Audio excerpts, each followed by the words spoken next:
എടോ ജയിലുകളൊക്കെ താൻ പിടിച്ച ഗുണ്ടകളെ കൊണ്ട് ഫുള്ളാ. 3 സെൻട്രൽ ജയിലുകളിലും ഹൗസ്ഫുൾ ബോർഡ് എഴുതി തൂക്കിയിട്ടിരിക്കുക. ആ ഗുണ്ടകൾക്കൊക്കെ ഉണ്ട കൊടുക്കാൻ തന്റെ അച്ഛൻ കട്ടുണ്ടാക്കിയ കാശ് കൊണ്ടുവരോ? പോലീസ് ഇപ്പൊ അങ്ങോട്ട് ഓടണു ഇങ്ങോട്ട് ഓടണു. ഈ മൂത്രം ഒഴിച്ചിട്ടല്ല ജീപ്പ് ഓടണത്, പെട്രോൾ ഒഴിച്ചിട്ടാ. കേരളം ഭരിക്കുന്ന CM ഇങ്ങനെ ഒരു കോമാളിയാ വരുന്നത്.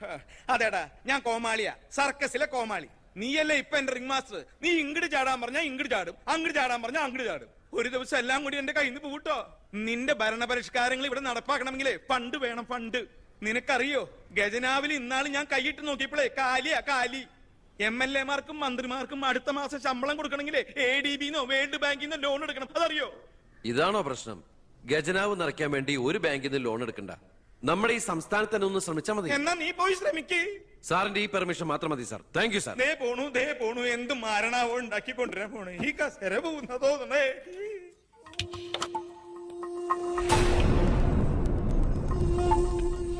15 വർഷങ്ങൾക്ക് മുമ്പ് ഈ മന്ത്രി ദിവാകരന് ഇലക്ഷനിൽ മത്സരിക്കാൻ കെട്ടിവെക്കാനുള്ള പണം പോലും പാർട്ടിക്ക് സംഭാവന ചെയ്തു. പക്ഷെ ഇന്ന് അയാൾക്ക് കൊട്ടാര സദൃശമായ ബംഗ്ലാവുകളും മെട്രോ നഗരങ്ങളിലെ ഷോപ്പിംഗ് കോംപ്ലക്സുകളും അടക്കം കോടികളുടെ ആസ്തിയുണ്ട്. രാജൻ ജോസഫ് എന്ന പേരുള്ള ഒരാളുടെ പഞ്ചനക്ഷത്ര ഹോട്ടലുകളാണ് ഇതെല്ലാം, 9 എണ്ണം. ഇങ്ങനെ ഒരാൾ ഈ ഭൂമി മലയാളത്തിലില്ല എന്നുള്ളതാണ് സത്യം. ബിനാമി പേരിലും മറ്റ് അഡ്രസ്സുകളിലും നമ്മുടെ എക്സ് മിനിസ്റ്ററും മുൻ പാർട്ടി പ്രസിഡന്റും ഒക്കെ ആയിരുന്ന ഗോപാലകൃഷ്ണ പിള്ളയുടെ ഹോട്ടലുകളാണിതെല്ലാം. ഏകദേശം 100 കോടിയോളം ആസ്തി വരുന്ന ഈ വസ്തുക്കൾക്ക് ആളോ അവകാശങ്ങളോ ഇല്ലാത്തതിനാൽ നമുക്കിത് ഗവൺമെന്റിലേക്ക് കണ്ടുകെട്ടാം. ഒന്ന് നിർത്തണോ? ലൈറ്റ് ഓൺ ചെയ്യ്. താൻ എന്തിനുള്ള പുറപ്പാടാ? സാർ, ഇതുപോലെ 100ഓളം പേരുടെ ബിനാമി ഇടപാടുകളും വൻ അഴിമതി കേസുകളും ഇവർ കണ്ടെത്തിയിട്ടുണ്ട്. അതിൽ 25ഓളം പേർ രാഷ്ട്രീയ പ്രമുഖരാണ്.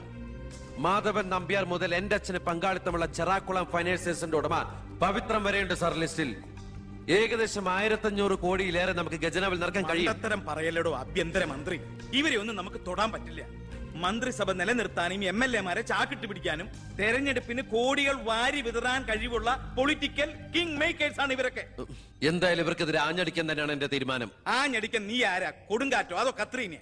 സാർ, ഞാൻ പറയുന്നത് എന്താന്ന് വെച്ചാല്, നീ എന്ത് പറഞ്ഞാലും അത് നടക്കില്ല. കോടതിയും നിയമവും മന്ത്രിസഭയും ഒക്കെ വിലക്ക് വാങ്ങാൻ ആസ്തിയുള്ളവരായിട്ട് ഒരു ഏറ്റുമുട്ടൽ ഞാൻ സമ്മതിക്കില്ല. വേണ്ട. സാറിനൊരു കാര്യം അറിയോ? നമ്മുടെ കേരളം ഭരിക്കുന്ന മുഖ്യമന്ത്രിക്ക് എത്ര കോടികളുടെ ആസ്തി ഉണ്ടെന്ന്? തമിഴ്നാട്ടിലും കർണാടകത്തിലൊക്കെ ആയിട്ട് എത്ര ഏക്കർ ഭൂസ്വത്തുണ്ടെന്ന്? ഒരു ദരിദ്ര കുടുംബത്തിൽ ജനിച്ച് ഇപ്പൊ കോടീശ്വരനായി ജീവിക്കുന്ന ആ മുഖ്യന്റെ കഥ ഞാനൊന്ന് വിവരിക്കാം സാർ. Lights of. എന്ത് സാറിന് കാണണ്ടേ? നിർത്തടോ. കേരളം ഭരിക്കുന്ന ആ മുഖ്യമന്ത്രി ഞാനല്ലേ. ഞാനിപ്പോ എന്താ ചെയ്യണ്ടേ? അയ്യർ സാറേ, സാർ അതുകൊണ്ട് കൊണ്ടുപോവാ. അടുത്ത മാരണം. വിദേശ നിക്ഷേപങ്ങൾ വ്യവസായവൽക്കരണത്തിന് എങ്ങനെ പ്രയോജനപ്പെടുത്താമെന്ന് എന്റെ ചർച്ചയ്ക്കായി മലയാളി സംഘടനകളുടെ പ്രത്യക്ഷണം സ്വീകരിച്ച സാറും സാറിന്റെ PAയും അമേരിക്കയിലേക്ക് പറക്കുന്നു. നിങ്ങൾക്ക് 2 പേർക്കുള്ള വിസയും ടിക്കറ്റും.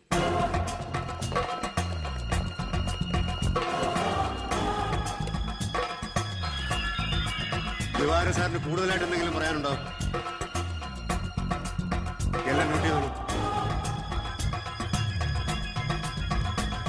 തിരുപ്പള്ളി സാർ ഒന്ന് സൈൻ ചെയ്യണം. Pratap, take it sir.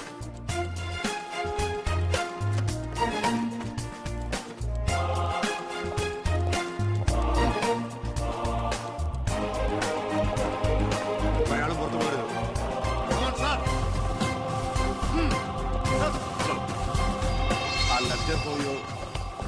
Mister Pavithran, we want search your office.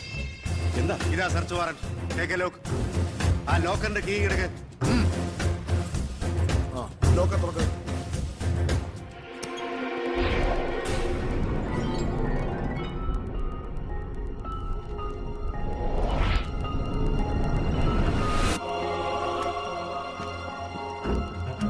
എന്തായി? അതിനകത്ത് കുറച്ചെങ്കിലും വെച്ചേക്കണേ. പാടൂ.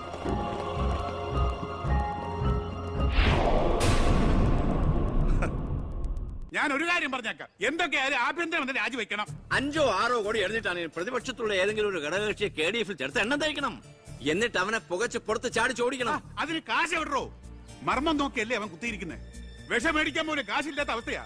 എല്ലാം തൂത്തുവാരി ഖജനാവ് നിറച്ചിരിക്കല്ലേ അവൻ. എന്റെ 10 കോടി രൂപയല്ലേ പോയത്. ആ ഗോപാലകൃഷ്ണനായിട്ട് സ്വത്ത് മുഴുവൻ കണ്ടുകെട്ടി. ഒന്ന് പതുക്കെ പറയടോ. പുറത്ത് കേട്ടാല് പിടിച്ചകത്താക്കും. കള്ളപ്പണമാ. അവനെ അങ്ങ് തട്ടിക്കളഞ്ഞാ പോരെ. അതിന് പറ്റിയ വാടക ഗുണ്ടകൾ പോലും ഇന്ന് കേരളത്തിലില്ല. എല്ലാത്തിനും പിടിച്ച് അകത്താക്കില്ലേ. ഇനി ഇപ്പൊ ആരെങ്കിലും പുറത്തുനിന്ന് ഇറക്കിയാൽ തന്നെ അവരെയും പിടിച്ച് അവന്റെ പോലീസ് വെടിവെച്ചു കൊല്ലും. ആ വഴിയൊന്നും അത്ര എളുപ്പമല്ല. അവന്റെ ചിഹ്നത്തിന്റെ സ്വഭാവ സിംഹത്തിന്റെ. കാട്ടിൽ ആനയുണ്ട്, പുലിയുണ്ട്, കഴുതുണ്ട്. പക്ഷെ ആരാ കാട്ടിലെ സിംഹം? സിംഹം. അവൻ ആനയുടെ മഷിക്കും വരെ കയറിയിരിക്കും. ഓ അതൊന്നും നെറ്റിന്ന് മലയാളത്തിൽ പറഞ്ഞാൽ പോണോ? അയ്യ, അതൊക്കെ വിദ്യാഭ്യാസം ഇല്ലാത്ത ആൾക്കാർ പറഞ്ഞതാണ്. വിദ്യാഭ്യാസമുള്ളവർ പറയും മഷിക്കും. അമേരിക്കയിലേക്ക് ലൈൻ പോണു. സിഎമ്മിന്റെ മൊബൈൽ റിംഗ് ചെയ്യുന്നുണ്ട്. ഹലോ ഹലോ ഹലോ കട്ടായി. എന്റെ മൊബൈലിൽ നിന്ന് വിളിക്കാം. ഞാൻ ഇന്നലെ കൂടി വിളിച്ചല്ലേ ഉള്ളൂ. ഒറ്റക്കുഴിയാണ്. ഹലോ, നിങ്ങൾ ക്യൂബിലാണ്? ഇല്ല, സത്യമായിട്ടില്ല. നിങ്ങൾ ക്യൂബിലാണ്. ദയവായി ഒരാഴ്ച കഴിഞ്ഞ് വിളിക്കുക. ശരിയാ, ക്ഷമിക്കണം. നമ്മൾ ക്യൂവിലാണ്, ഒരാഴ്ച കഴിഞ്ഞ് വിളിക്കാൻ. ചേടാ നമ്മൾ ക്യൂവിലാന്ന് അമേരിക്കയിൽ എങ്ങനെ അറിഞ്ഞു? ഏടോ, അമേരിക്ക വളർന്നു വലുതായി പോയില്ലേ? അവരെ മറ്റേ സുനാപ്പി വെച്ച് നോക്കിയാണ്. അവൻ രാഷ്ട്രീയ ആചാര്യന്മാരെ പോലും കളി പഠിപ്പിക്കുകയല്ലേ. അവനെതിരായി KDF-ന്റെ എല്ലാ MLA-മാരും തിരിഞ്ഞു കഴിഞ്ഞു. ഇക്കണക്കിന് പോയാൽ ഈ മന്ത്രിസഭ താഴെ വീഴും. പ്രതിപക്ഷം ഭരണപക്ഷത്തിന്റെ തകർച്ച കണ്ട് മിണ്ടാതിരിക്കോ? അവനെന്ന് പത്രക്കാരോട് പറഞ്ഞില്ലേ, അച്ഛൻ നിരപരാധിയാണെന്ന് കോടതിയിൽ തെളിഞ്ഞാൽ, പാർട്ടി ആവശ്യപ്പെട്ടാൽ മന്ത്രിസ്ഥാനവും MLA സ്ഥാനവും രാജിവെച്ച് അച്ഛന് വീണ്ടും അവസരം നൽകുമെന്ന്. അതിൽ പിടിക്കണം. പാർട്ടി ആവശ്യപ്പെടണം, അവനെ കൊണ്ട് രാജിവെപ്പിക്കണം. അതിന് അച്ഛൻ ഈ കേസ് ജയിക്കണം. അച്ഛന്റെ പേരിലുള്ള മണിമലയാർ കേസ് തള്ളിപ്പോയതുപോലെ ഈ കൊലക്കേസും തള്ളിപ്പോകും. ഈ കേസ് ഞാൻ ജയിപ്പിക്കും. അച്ഛന് വേണ്ടി ഞാൻ എന്തും ചെയ്യും.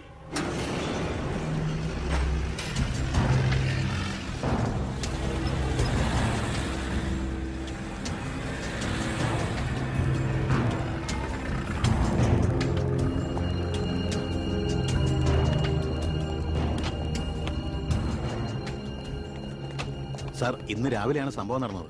രാഷ്ട്രീയ വാക്കുതർക്കം മൂത്ത് സഹതടവുകാരൻ വെട്ടൂർ ശിവനെ കുത്തിക്കൊല്ലുകയായിരുന്നു സാർ. കൂർത്ത കമ്പി ഉപയോഗിച്ചാണ് പ്രതി കൃത്യം നടത്തിയത്. പ്രതിയെ കോടതിയിലേക്ക് കൊണ്ടുപോയിട്ടുണ്ട് സാർ.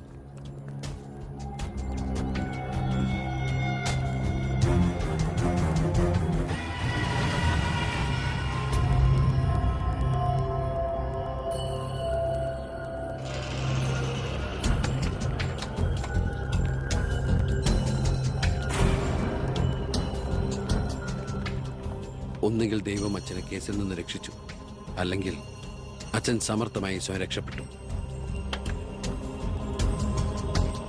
പ്രസാദ് വധക്കേസിൽ ഒന്നാം പ്രതി കൊല്ലപ്പെട്ട സാഹചര്യത്തിലും രണ്ടാം പ്രതിക്ക് ഒന്നാം പ്രതിയുമായുള്ള ബന്ധം സംശയാതീതമായി കോടതിക്ക് മുമ്പാകെ തെളിയിക്കാൻ പ്രോസിക്യൂഷന് കഴിയാത്തതിനാലും രണ്ടാം പ്രതി ബാലഗംഗാധര മേനോനെ കോടതി നിരുപാധികം വിട്ടയക്കുന്നു.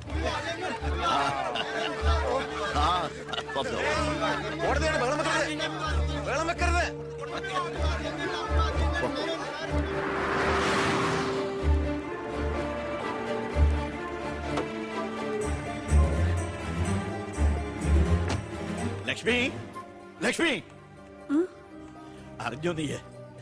ഞാൻ കേസ് ജയിച്ചടി. ഞാൻ നിരപരാധിയാണെന്ന് കോടതിക്ക് ബോധ്യായി. പത്രക്കാരുടെയും TV-ക്കാരുടെയും മുമ്പിൽ വെച്ച് നിന്റെ പുന്നാരമോൻ വീരവാദം മുഴക്കിയതല്ലേ? ഞാൻ നിരപരാധിയാണെന്ന് തെളിഞ്ഞാൽ എനിക്ക് വേണ്ടി മന്ത്രിസ്ഥാനം രാജിവെച്ച് ഒഴിഞ്ഞോളാമെന്ന്. നീ ചെന്ന് പറയടി അവനോട് രാജിവെക്കാൻ. നിങ്ങൾക്ക് എന്താ ഭ്രാന്ത് പിടിച്ചോ? ഭ്രാന്തായിരുന്നടി, അധികാരം കയ്യില്ലാത്ത എന്റെ ഭ്രാന്ത്. എനിക്ക് അറിയാൻ പാടില്ലാണ്ട് ചോദിക്കുക. നിങ്ങൾക്ക് ഇതുവരെ മന്ത്രിയായി കൊതി തീർന്നില്ലേ? ഇല്ല, എന്റെ ഏറ്റവും വലിയ ലഹരിയാ അധികാരം, മന്ത്രിസ്ഥാനം. മനസ്സിലാവില്ല നിനക്കൊന്നും. എനിക്ക് മന്ത്രിയായിട്ട് തന്നെ ജീവിക്കണം. മന്ത്രി കസേരയിൽ ഇരുന്ന് തന്നെ മരിക്കണം.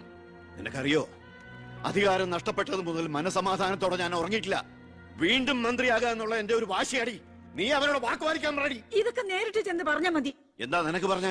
എന്നെ കൊണ്ട് പറ്റില്ല, അത്ര തന്നെ. ഓ, മന്ത്രിസ്ഥാനം പോയതോടെ നിനക്കും എന്നെ വേണ്ടതായില്ലേ? എന്നെ അനുസരിക്കാൻ കഴിയില്ലെങ്കിൽ പൊയ്ക്കോ ആഭ്യന്തരമന്ത്രിയുടെ വീട്ടിലേക്ക്. ബാക്കിയുള്ള ജീവിതം മോന്റെ കൂടെ തന്നെ അവിടെ. എന്താ അച്ഛ ഇങ്ങനെ? അച്ഛനൊഴികെ ഈ നാട്ടിലെല്ലാവരും വാനോളം പുകഴ്ത്ത ഏട്ടന് ഇങ്ങനെ ഒരു മന്ത്രിയെ കിട്ടിയതിൽ അഭിമാനിക്കുക.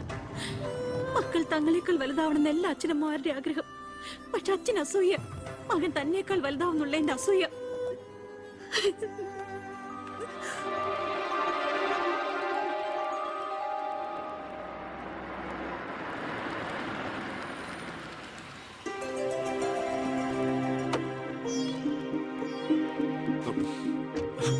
അമ്മേ, ശാരി, ഇത് ആരാ വന്നിരിക്കുന്നത് നോക്കിയേ. വാമേ. അമ്മേ, നീ പോയൊരു ചായ ഉണ്ടാക്കി കൊണ്ടുവാ. നിന്റെ കൈപ്പുണ്യം അമ്മ അറിയട്ടെ. വാമേ. അമ്മയ്ക്ക് ഇങ്ങോട്ട് വരാൻ അച്ഛൻ പെർമിഷൻ തന്ന നിലയ്ക്ക് അമ്മയുടെ ഈ വരവിന് എന്തോ ഒരു ലക്ഷ്യമുണ്ടല്ലോ. എന്താ അമ്മയുടെ മുഖത്തിനൊരു വാട്ടം? ഇത് സന്തോഷിക്കേണ്ട സമയമല്ലേ? അച്ഛനാണെങ്കിൽ കേസെല്ലാം ജയിച്ചു, മകനാണെങ്കിൽ ഹോം മിനിസ്റ്റർ. ഞാൻ മാറി താമസിക്കുന്നു എന്നതൊഴിച്ചാൽ വേറൊരു പ്രശ്നവും ഞാൻ അമ്മയെ കാണുന്നില്ല. പറയമ്മേ, എന്താ പ്രശ്നം? എന്തിനാടാ നിനക്ക് ഈ മന്ത്രിസ്ഥാനം? നീ രാജിവെക്കണം. അപ്പോ അച്ഛൻ ഇതിനാണ് അമ്മ ഇങ്ങോട്ട് അയച്ചത്? നിന്നോട് യാചിക്കാൻ വേണ്ടിയാണ് ഞാൻ വന്നത്. അമ്മ എന്ത് പറഞ്ഞാലും ഞാൻ ഇതുവരെ അനുസരിച്ചിട്ടേ ഉള്ളൂ. പക്ഷേ ഈ കാര്യത്തിൽ അമ്മേനോട് ക്ഷമിക്കണം. ഇപ്പൊ ഞാൻ അമ്മയെ അനുസരിച്ച അത് എന്നെ ജയിപ്പിച്ചു വിട്ട ജനങ്ങളോട് ഞാൻ ചെയ്യുന്ന വഞ്ചനയായിരിക്കും. അത് തന്നെയല്ല, തുടങ്ങി വെച്ച ഒരുപാട് കാര്യങ്ങൾ എനിക്ക് പൂർത്തീകരിക്കാനുണ്ട്. അതുകൊണ്ട് തൽക്കാലം എനിക്ക് രാജിവെക്കാൻ നിർവാഹമില്ലെന്ന് അമ്മ ചെന്ന് അച്ഛനെ പറഞ്ഞ് മനസ്സിലാക്കണം. കുടുംബ ബന്ധങ്ങൾ മറന്ന് നീ മന്ത്രിയായിട്ടിരുന്ന നാട് നന്നാക്ക്. അച്ഛനും അമ്മയും നിനക്ക് വേണ്ടല്ലോ. അമ്മേ, ഞാൻ പറയുന്നത് നീ എന്നോട് മിണ്ടണ്ട.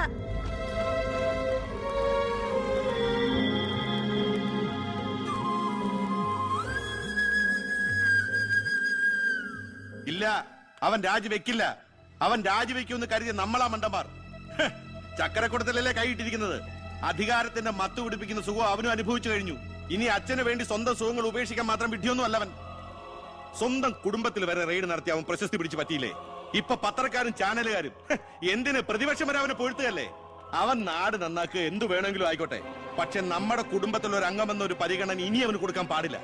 അച്ഛന്റെ മനസ്സറിയാൻ കഴിയാത്തവന് പടിക്ക് പുറത്താ സ്ഥാനം. അച്ഛൻ നോക്കിക്കോ, ഈ ചിറ്റാരിക്കര മണ്ഡലത്തിൽ വീണ്ടും ഒരു ഇലക്ഷൻ ഉണ്ടാവും അച്ഛന് മത്സരിക്കാൻ വേണ്ടി. അച്ഛൻ മുഖ്യമന്ത്രിയാകുന്നത് എനിക്ക് കാണണം. എങ്ങനെ? പുരയ്ക്കുമേതെ ചാഞ്ഞു നിൽക്കുന്നത് പൊന്നുകായ്ക്കുന്ന മരമാണെങ്കിൽ പോലും അത് വെട്ടിക്കളയണമെന്ന പ്രമാണം.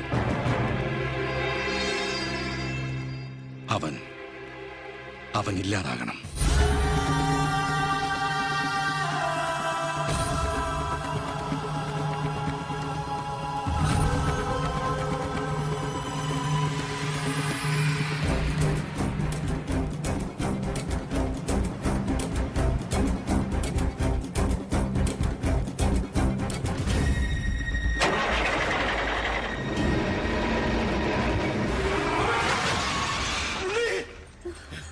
എന്താ?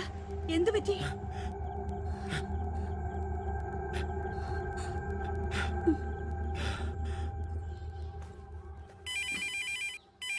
ഞാൻ എടുത്തോളാം. ഹലോ.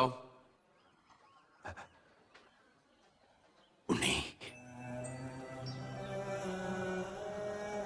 ഉണ്ണി, ഉണ്ണി, നീ എന്താടാ ഒന്നും ഉണ്ടാത്ത്? അച്ഛാ,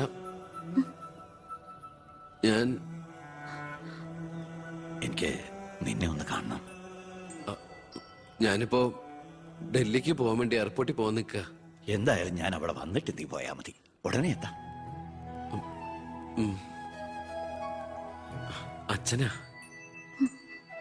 ആ ശബ്ദത്തില് പഴയ സ്നേഹവും വാത്സല്യവും ഒക്കെ എന്നെ ഉണ്ണീന്ന് അച്ഛൻ പണ്ടങ്ങ് വിളിച്ച് കേട്ടതാ. പിന്നെ ഇപ്പഴാ ഇങ്ങോട്ട് വരണുണ്ടെന്ന്.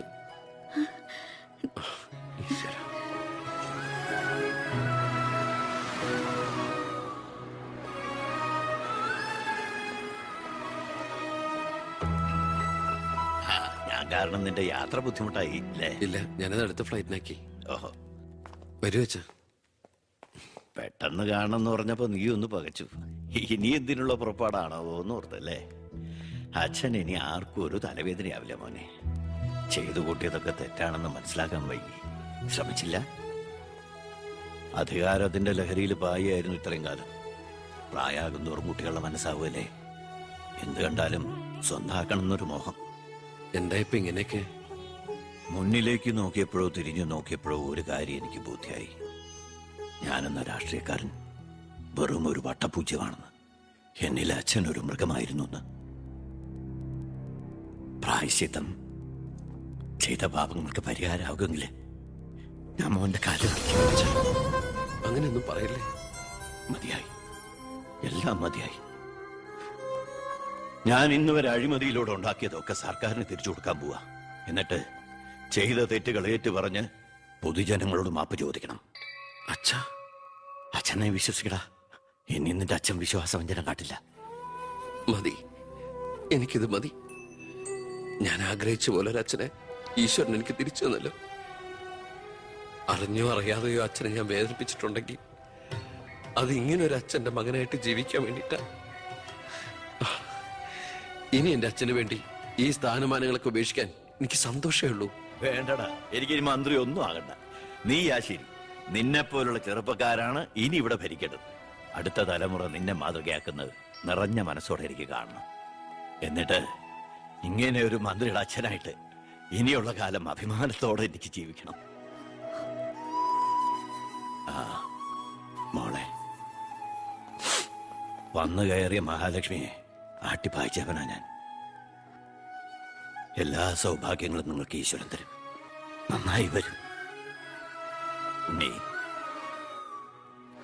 ഇപ്പൊ എനിക്ക് മനസ്സിന് എന്തൊരു സ്വസ്ഥതയാണെന്നറിയൂടാ. ഇനി എനിക്കെല്ലാം മറന്ന് സമാധാനമായിട്ട് ഉറങ്ങണം. വരട്ടേടാ. ആ, നീ ഡൽഹി യാത്ര കഴിഞ്ഞ് തിരിച്ചു വന്നാൽ ഉടൻ 2 പേരും തറവാട്ടിലേക്ക് താമസം മാറണം.